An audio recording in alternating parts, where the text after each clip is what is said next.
সারা পৃথিবীতে বর্তমানে সবচেয়ে বেশি আলোড়ন সৃষ্টি করছে এআই না, আর্টিফিশিয়াল ইন্টেলিজেন্স। এটা নিয়ে একটা ভয়ঙ্কর তথ্য আগে দেই, এটা জানতে হবে।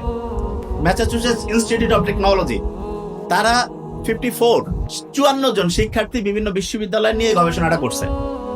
শিক্ষার্থীদেরকে তারা 3টা ভাগ করছে। এই যে আপনারা এখানে 3 ভাগ আছেন, ভেরি নাইস, 1 2 3।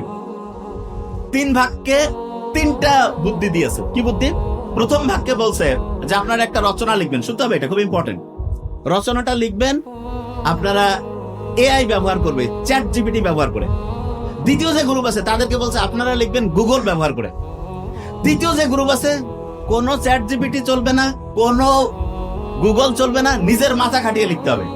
Very nice.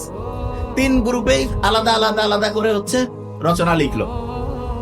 এই রচনা লেখার পরে ব্রেইনের ক্যাপাসিটি কার কিরকম হইলো সেটা দেখার জন্য কিন্তু একরকম মেশিন আছে, সেখানে ইইজি বলে একটা টেস্ট হয়, ইলেকট্রোএনসেফালোগ্রাম।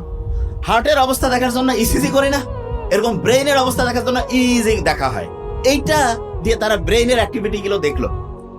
এবং খুব ভয়ঙ্কর যে জিনিসটা, এই 3টা গ্রুপের মধ্যে সবচাইতে ক্ষতিগ্রস্ত অবস্থায় যাদের গ্রুপের ব্রেইনটা পেয়েছে, সবচেয়ে ক্ষতিগ্রস্ত সেটা হচ্ছে যারা চ্যাট জিপিটি ব্যবহার করছে। চ্যাট জিপিটির ব্যবসা অনেকটা কমে যাবে। যে বাবা কি কথা, সত্যি কথা বলছি। সবচেয়ে ভালো কাদেরটা ছিল? গুগল? নো, যারা নিজের মাথাকে কাজে লাগিয়ে একটা প্রবন্ধ লিখছে, একটা এসে লিখছে, তাদের ব্রেইনের ক্যাপাসিটি সবচেয়ে বাড়ছে। গ্রাম যে ভালো এটা এই কারণে বলি, গ্রামের বাচ্চা কাচ্চার ব্রেন আমি বলি দেশি মুরগির ব্রেন, আর চ্যাট জিপিটির ব্রেন হচ্ছে ব্রয়লার মুরগির ব্রেন। সামনে ব্রেন কি আমরা ব্রয়লার মুরগি করতে চাই না দেশি মুরগি? দেশি মুরগি। দেশি মুরগি করতে চাইলে কি চ্যাট জিপিটি ব্যবহার করব না গুগল, নাকি এমনি? আচ্ছা, চ্যাট জিপিটিরও কিছু কাজ আছে, কোন জায়গায় লাগাতে হবে সেটা আমি বলে দিচ্ছি, যে কোন জায়গায় এটা কাজ করবে। লাস্ট বেঞ্চ খুব ইম্পর্টেন্ট। তাহলে কতজন স্টুডেন্টকে নিয়ে পরীক্ষা হয়েছে? 54। কোন গ্রুপ ফার্স্ট হয়েছে? শুধু ব্রেন, শুধু ব্রেন। সারা পৃথিবীতে আল্লাহ মানুষকে যা কিছু দিয়েছে, 1 নাম্বার জিনিস দিয়েছে ব্রেন। 1 নাম্বার কি? ব্রেন। প্রত্যেকে আমাকে জিজ্ঞেস করে যে ভাই ব্রেইনের ক্যাপাসিটি কিভাবে বাড়ানো যায়?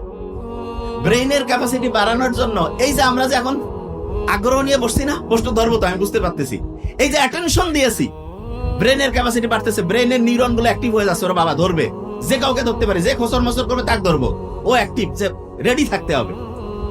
এবং ইন্টারেস্টিং জিনিস, আমি গোটা জীবনে যতটুকু কোরআন পড়ছি, হাদিস পড়ছি, জ্ঞানী লোকদের উপদেশ শুনছি, সমস্ত উপদেশগুলোর মূল কাজ ছিল ব্রেইনের ক্যাপাসিটি বাড়ানো। কিভাবে?